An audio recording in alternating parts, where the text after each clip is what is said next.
پگلی be be, پاگل عورت. دیکھے کبھی پاگلوں کو کوئی وقت دیتا؟ وہ پاگلوں کے پاس بیٹھا. میں بڑا مصروف آدمی ہوں، مجھے تو سیاںا بندہ ملنے آئے تو میں کہتا مختصر بات کرنا.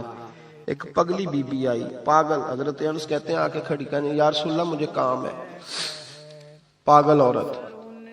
تو نبی کریم صلی اللہ تعالی علیہ وسلم نے کہا کیا کام ہے؟ تو اس کے محلے کے لوگ کھڑے ہو گئے، کہنے لگے حضور چھوڑیں، یہ تو دیوانی ہے، ایسی باتیں کرتی رہتی ہے. جناب انس بن مالک فرماتے ہیں حضور ناراض ہوئے، فرمایا تم سے بات کر رہی ہے کہ مجھ سے کر رہی ہے؟ کرنے دو باتیں. کیا بات ہے بتا؟ کہنے لگی حضور یہاں نہیں کرنی، میرے ساتھ آئے. نبی کریم اس کے پیچھے پیچھے چلنے لگے. جناب انس فرماتے ہیں کہ صحرا میں لے گئی. نبی پاک ریت پہ بیٹھ گئے، سامنے بیٹھ گئی. کہنے لگی حضور بچوں کو منع کریں، مجھے روڑے مارتے. فرمایا میں کہہ دوں گا، اب نہیں کریں گے. حضور میرے گھر والے میری بات نہیں سنتے. فرمایا میں سمجھاؤں گا. یا رسول اللہ یہ پاگل کہہ کے چھیڑتے. حضور نے فرمایا کوئی نہیں کہے گا، میں منع کر دوں گا. حضرت انس کہتے ہیں دیر تک حضور کو ریت پہ حضور بیٹھے. یار یہ بھی سنت ہے میرے نبی. صرف کھانے کے درمیان میٹھا کھانا ہی سنت نہیں میرے بھائی، یہ بھی نبی پاک کی سنت ہے، یہ بھی رسول پاک کا طریقہ ہے. نبی کریم نے دیر تک وقت دیا، دیر تک. کبھی ہنستی کبھی رو دیتی. حضرت انس کہتے ہیں میں نے یہ انداز بھی دیکھا، جب وہ ہنستی تو حضور بھی ہنستے. کبھی کو پاگل کے غم سن کے بھی رویا. لیکن ایسا کوئی محبوب کہیں ہوگا نہ کہیں ہے، بیٹھا ہے چٹائی پہ مگر عرش نشیں ہے. میرے محبوب نے کھول کے باتیں سنی، کھول کے اپنی مرضی سے. کہنے لگی محبوبہ میں تھک گئی ہوں، اب آپ جائیں. حضور میں تھک گئی ہوں، آپ جائیں. نبی کریم اٹھے اور اٹھ کے فرمایا کسی کا خیال نہ کرنا، جب تیرا دل کرے دوبارہ آ جا. یار یہ حسن ہے، یہ وقار ہے کہ تو اشک شوئی کس طرح. میں نا ابھی انتظار کر رہا ہوں، میں ابھی انتظار کر رہا ہوں کہ ایم این اے آئے گا تو اس غریب کی مدد کرے گا.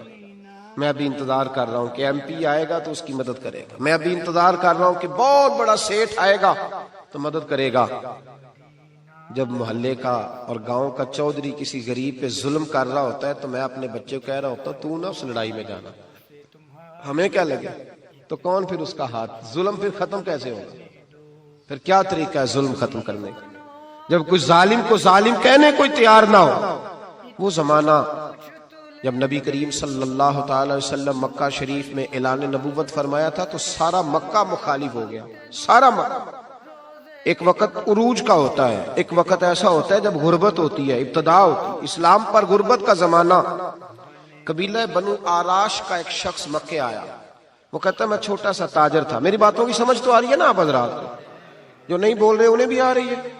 اللہ تعالیٰ آپ کو جزا دے. بس ایک دو بات اور عرض کرنی ہے آپ حضرات. حضرت طارق بن عبداللہ رضی اللہ تعالیٰ عنہ اس کے راوی ہیں، فرماتے ہیں وہ بنو آراش کا رہنے والا شخص آیا. وہ کہتا ہے میں چھوٹا سا تاجر تھا، بیوپاری تھا. میں گاؤں سے جانور اونٹ گھوڑے خریدا کرتا، مکے میں لا کے بیچتا، مدینے میں لے جا کے بیچتا، طائف میں. میں ایک دفعہ نا بڑے سرخ رنگ کے خوبصورت 2 اونٹ مکے لایا. میں مکے کے لوگوں کو زیادہ نہیں جانتا تھا، منڈی میں جو لوگ آتے جاتے تھے انہیں جانتا تھا، مال بیچ کے چلا جاتا تھا. آج میں مکے میں داخل ہوا تو ابو جال مجھے کہنے لگا یہاں ایک شخص نے دعویٰ نبوت کیا، اس کے قریب نہ جانا. میں نے کہا ٹھیک ہے نہیں جاؤں گا. میں نے اونٹ دکھائے تو ابو جال کو پسند آ گئے، سودا ہو گیا، اونٹ خرید لیے. وہ شخص کہتا ہے کہ اونٹ خرید کے نہ تو کہنے لگا فلاں محلے کی فلاں گلی کے فلاں کونے میں میرا گھر ہے، کل آ کے پیسے لے جانا. کہتے میں اگلے دن پیسے لینے گیا تو کہنے لگا آج نہیں میرے پاس، کل آنا. میں اگلے دن پھر گیا، پیسے، کہنے لگا نہیں کل آنا. ہوٹل ہوتے نہیں تھے، مکے میں میرا رشتہ دار کوئی نہیں تھا، میں فٹ پاتھ پہ سوتا. جو چند کھجوریں اور سرکہ میرے پاس تھا وہ پہلے دن ہی ختم ہو گیا. انویسٹمنٹ بھی ساری وہیں لگی ہوئی تھی، گھر میں بچے بچیاں انتظار کر رہے تھے. میں بڑا مجبور ہوا، تھک گیا. تیسرے دن میں گیا تو میں نے کہا پیسے، کہنے لگا کل آنا. میں نے ذرا دبا کے بات کی. میں نے کہا یار میری کوئی پپھو تو رہتی نہیں مکہ مکرمہ میں، غریب آدمی ہوں، میرے پیسے دے میں جاؤں. جب دبا کے بات کی تو کہنے لگا جا دوڑ جا، جہاں سے ملتے ہیں لے لے، بھاگ جا. یہ تاجر جب ڈوبتے ہیں نا تو معاذ اللہ تعالیٰ کچھ تو ایسے ہوتے ہیں جو خودکشی کر کے مر جاتے ہیں، اس لیے کہ بڑے لوگ ان کے ساتھ وابستہ ہوتے ہیں. جب کسی کی اصل راہ سے ڈوب جائے کہتے ہیں میں کانپنے لگا. میں نے پوچھا لوگوں سے کہ تمہارے چودھری سردار بڑے کہاں بیٹھتے ہیں؟ تو کہا وہ جو حرم مکہ کے ساتھ